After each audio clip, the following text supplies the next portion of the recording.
एकादशी है। एकादशी और संक्रांति, मकर संक्रांति दोनों एक हो गए हैं, इसलिए दोनों तिथियों का, दोनों उत्सवों का बड़ा महत्व बढ़ गया है। कल आज रात से ही सूर्य भगवान धनु राशि से निकलते हुए मकर राशि में प्रवेश करेंगे, सो इस सूर्य उत्तरायण के हो जाएंगे। और जब सूर्य उत्तरायण के होते हैं तो सोते हुए देवता सब खड़े हो जाते हैं, जागृत हो जाते हैं, मंत्र जागृत हो जाता है, प्रकृति जागृत हो जाती है, नई नई पत्तियां आना शुरू हो जाता है, उत्तरायण आरंभ होता है, नदियों के जल का स्वर बदल जाता है, उनका रंग रूप बदल जाता है, प्रकृति पूरी हरी भरी दिखाई देती है। यह है कल का दिन। पितामह भीष्म बाणों की सैया पर पड़े हुए कल के दिन का ही वो इंतजार करते रहे। तो स्वयं माँ भगवती गंगा जी ने कल उत्तरायण मकर संक्रांति वाले दिन पितामह भीष्म के मुख में जल डाला, मुख में पानी डाला। इसलिए मकर संक्रांति के दिन जल आचमन करने की महिमा है, गंगा में नहाने की बहुत बड़ी महिमा है। तो आप गंगा के आसपास नहीं हैं तो आप अपनी बाल्टी में थोड़ा गंगा जल डाल करके सुबह सूर्य भगवान के निकलने से पहले पर्व में स्नान कीजिएगा, आनंद हो जाएगा। जो मकर संक्रांति के दिन सूर्य को अर्घ देते हैं, भोर में जल्दी स्नान करते हैं, उन्हें काया संबंधी किसी भी प्रकार का रोग नहीं होता। कल श्री प्रयागराज में बहुत भारी भीड़ होगी। कल वहाँ प्रयाग मेले का स्नान है। कल सूर्य भगवान को अर्घ देना, वंदन करना, हो सके तो तांबे के लोटे का दान करना, रुई और ऊन का दान करना, खिचड़ी का दान करना, हो सके तो तिल और गुड़ का दान जरूर कीजिएगा।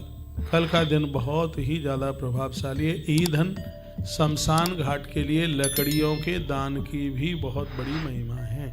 मैं आपको वही निवेदन कर रहा हूँ जिनका ग्रंथों में वर्णन है।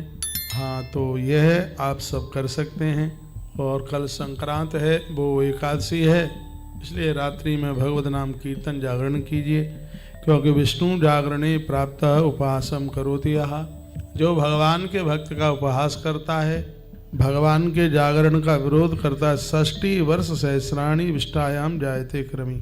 कहा गया है कि ऐसे लोग 60,000 वर्ष तक विष्टा के कीड़े बनते हैं, उन्हें नरक भोगना पड़ता है। तो कल का दिन तो हमारे लिए बहुत ही ज़्यादा प्रभावशाली है। हमारी बात आ रही होगी आप समझ में। कल का दिन हमारे और आपके लिए बहुत बढ़िया होगा। पतंग उड़ाते तो आपको सालें हो गई हैं, हाँ, लेकिन अब कल आप ठाकुर जी से जुड़ करके कल के उत्सव को देव बनाइए। अब आप कह रहे हैं कि हम तराजू कहाँ से लाएंगे? अब तराजू अब हम तो भेजने वाले नहीं हैं, तो आप देखिए कि आप तराजू कहाँ से लाएंगे। हाँ, घर में इतना तो तराजू, वजन तोलने वाला, ज़्यादातर ऐसे लोग अपना वेट तोलते हैं, हर तोलते हैं अपना वजन। हमने बहुतों के घरों में देखा हुआ है, ऐसा प्लेट सी धरी रहती है, उसमें चढ़ जाते हैं। हाँ, तो 2 पलड़े में मैं बता देता हूँ, यदि आप कर लें, 2 प्लेटों में छेद करें, 2 स्टील की प्लेट ले लें और इसमें एक डंडा लगा दें, ऐसे डंडा लगा दें और ठीक बीचा बीच में ऊपर से किसी से बांध दीजिए। एक में ठाकुर जी को रख लें एक प्लेट में, और दूसरे प्लेट में गजक रख लीजिएगा, सामान रख लीजिए, उसके ऊपर तुलसी रख लीजिएगा।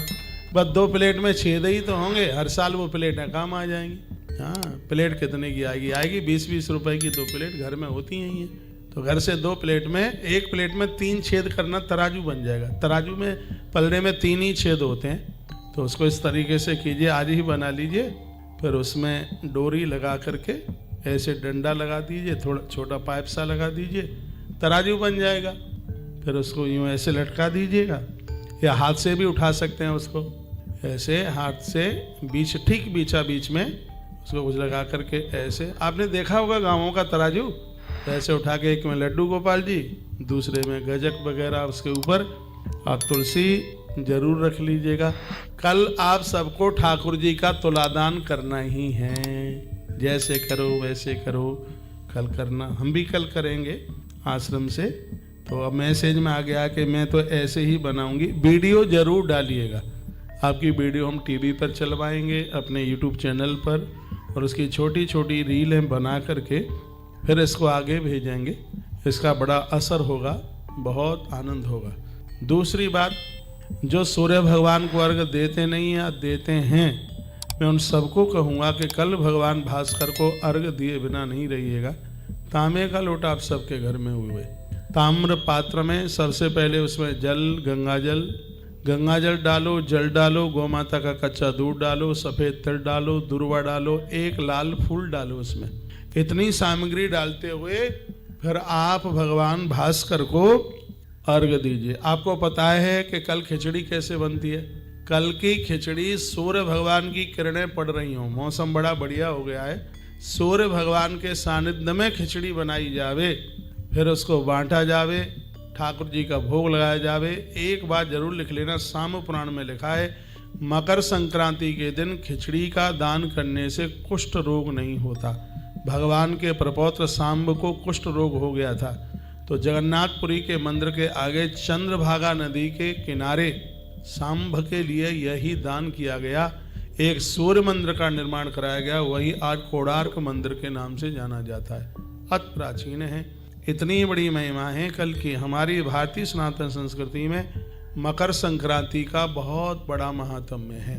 भगवत कृपा से अब के बार उस दिन 11 भी है, एकादशी भी है, तो बहुत ही ज़्यादा आनंद हो जाएगा। कल के दिन आप गंगा जल जरूर लीजिएगा, हो सके तो ताम्र पात्रों का एक लोटे का दान भी कर दीजिए, रुई ऊन का दान कर दें। उपाने कहते हैं चरण पादुका, जूते चप्पल, उसका भी इसमें दान होता है। गजक का दान होता है, गुड़ का दान होता है, कंबल का दान होता है, वस्त्रों का दान होता है। तो यह कल का दिन बहुत अद्भुत है। घोड़े का दान होता है, अश्वदान, सूर्य भगवान के घोड़े, उनका भी यह दान होता है। घोड़ों को चना खिलाया जाता है। तो यह कल का दिन तो बहुत ही ज़्यादा अद्भुत है।